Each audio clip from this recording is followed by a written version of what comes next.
നമസ്കാരം, ഞാൻ doctor Vishnu RS. ഞാൻ പട്ടം SVT ഹോസ്പിറ്റലിലെ കൺസൾട്ടൻറ്റ് നെഫ്രോളജിസ്റ്റാണ്, വൃക്കരോഗ വിദഗ്ധനാണ്.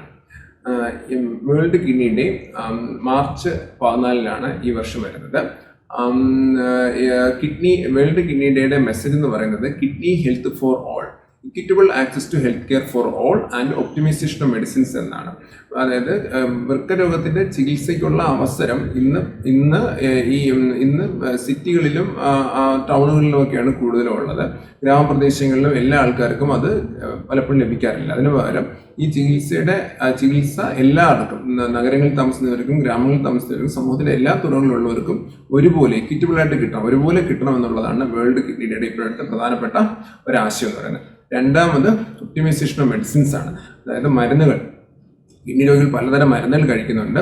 BP മരുന്ന്, കൊളസ്ട്രോളിൻ്റെ മരുന്ന്, ഷുഗറിൻ്റെ മരുന്ന്, പല മരുന്നുകളുണ്ട്. ഈ മരുന്നുകളെല്ലാം കഴിക്കേണ്ട രീതിയിൽ പല മരുന്നുകളിലും കിഡ്നി പേഷ്യൻസ് ആകുമ്പോൾ മരുന്നിൻ്റെ ഡോസ് കൂട്ടുകയോ കുറയ്ക്കുകയോ അതൊക്കെ ചെയ്യേണ്ടി വരും. അപ്പോൾ ആ രീതിയിൽ അതിൻ്റെ മരുന്നിൻ്റെ അളവും കറക്റ്റാക്കുക, മരുന്നുകൾ ആവശ്യമുള്ള മരുന്ന് മാത്രം കഴിക്കുക, ആവശ്യമുള്ളത് കഴിക്കാതിരിക്കുക, ഇങ്ങനെയുള്ള കാര്യങ്ങളെല്ലാമാണ് ഈ വേൾഡ് കിഡ്നി ഡേയുടെ മെസ്സേജായിട്ട് വരുന്നത്.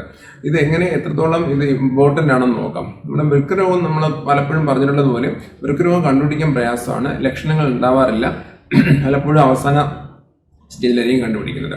കാലിൽ നീരുണ്ടാവുക, മൂത്രത്തിൽ പതയുണ്ടാവുക എന്നിവയാണ് ആദ്യ ലക്ഷണങ്ങൾ. ഈ ലക്ഷണങ്ങൾ കാണുമ്പോൾ തന്നെ അടുത്തൊരു ഫിസിഷ്യനെയോ വൃക്കരോഗ വിദഗ്ധനെ കണ്ടിട്ട് ഒരു ക്രിയാറ്റിൻ്റെ ടെസ്റ്റും മൂത്രത്തിലൊരു ആൽബിൻ ഉണ്ടോ എന്നൊരു ടെസ്റ്റ് ചെയ്ത് നോക്കുകയാണെങ്കിൽ വൃക്കരോഗം ഉണ്ടോ എന്ന് നമുക്കറിയാൻ പറ്റും. ഇനി അഥവാ വൃക്കരോഗം ഉണ്ടെങ്കിൽ അതിൻ്റെ ബാക്കി ടെസ്റ്റുകൾ എല്ലാം ചെയ്ത് എന്ത് വൃക്കരോഗമാണെന്ന് നമുക്ക് കണ്ടുപിടിക്കാൻ പറ്റും, അത് ചികിത്സിക്കാൻ പറ്റും.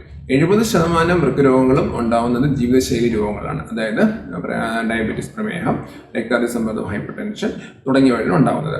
ഈ രോഗങ്ങൾ 30% രോഗങ്ങൾ ഉണ്ടാവുന്നത് വൃക്കകളിൽ ഉണ്ടാവുന്ന അസുഖങ്ങളാണ്, വൃക്കകൾക്കുണ്ടാകുന്ന അസുഖങ്ങൾ. അതായത് ഇപ്പം ന്യൂമോണിയ കൊണ്ടാകുന്നത് വൃക്കകൾക്കുണ്ടാവുന്ന അസുഖം, ഗ്ലോബൽ അസുഖങ്ങൾ എന്ന് പറയും, അങ്ങനെ കുറച്ച് അസുഖങ്ങളാണ് ഉണ്ടാവുന്നത്.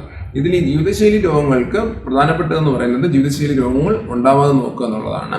അഥവാ ഉണ്ടാവുകയാണെങ്കിൽ തന്നെയും അത് ഷുഗർ ആണെങ്കിൽ ഷുഗർ നിയന്ത്രിച്ചു പോവുക, BP ആണെങ്കിൽ BP നിയന്ത്രിച്ചു പോവുക, അതാണ്.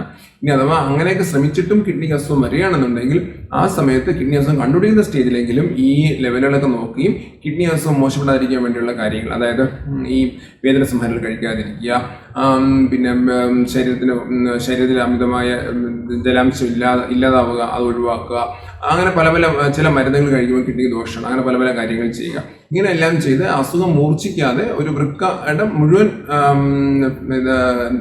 ഫെയിലർ ആവാതെ ഒരു ഡയാലിസിലോട്ടോ ഒന്നും പോവാതെ വൃക്കയെ സംരക്ഷണം നിർത്തുക. ഇനിയുള്ളത് വൃക്കകളെ മാത്രം ബാധിക്കുന്ന രോഗങ്ങൾ. അത് നമ്മൾ സാധാരണഗതിയിൽ കുറേ ബ്ലഡ് ടെസ്റ്റുകളും വൃക്ക കുത്തി പരിശോധിച്ച് അസുഖം തന്നെ കണ്ടുപിടിച്ച് അതിൻ്റെ പ്രത്യേക ചില ചികിത്സകൾ ചെയ്താൽ അതും വൃക്ക രോഗം മൂർച്ഛിക്കാതെ തടയാൻ സാധിക്കും. ഇനി എന്താണ് ചികിത്സ എന്ന് പറയുന്നത്?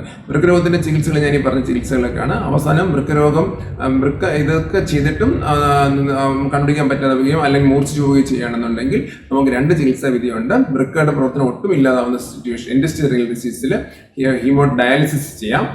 ഇനി 60 വയസ്സിന് താഴെയുള്ളവർക്ക് ഡയാലിസിസിനെക്കാളും നല്ലത് വൃക്ക മാറ്റിവെക്കലാണ്. അതും ഇന്ന് വളരെയധികം ചെയ്തു വരുന്ന ഒരു കാര്യമാണ്. അപ്പം ഡയാലിസിസും വൃക്ക മാറ്റിവെക്കലും ഇങ്ങനെ പല ചികിത്സാ വിധി ഉള്ളതുകൊണ്ട് വൃക്കരോഗികൾക്ക് ഒരുവിധം നല്ലൊരു ജീവിതം നയിക്കാൻ സാധിക്കുന്നുണ്ട്.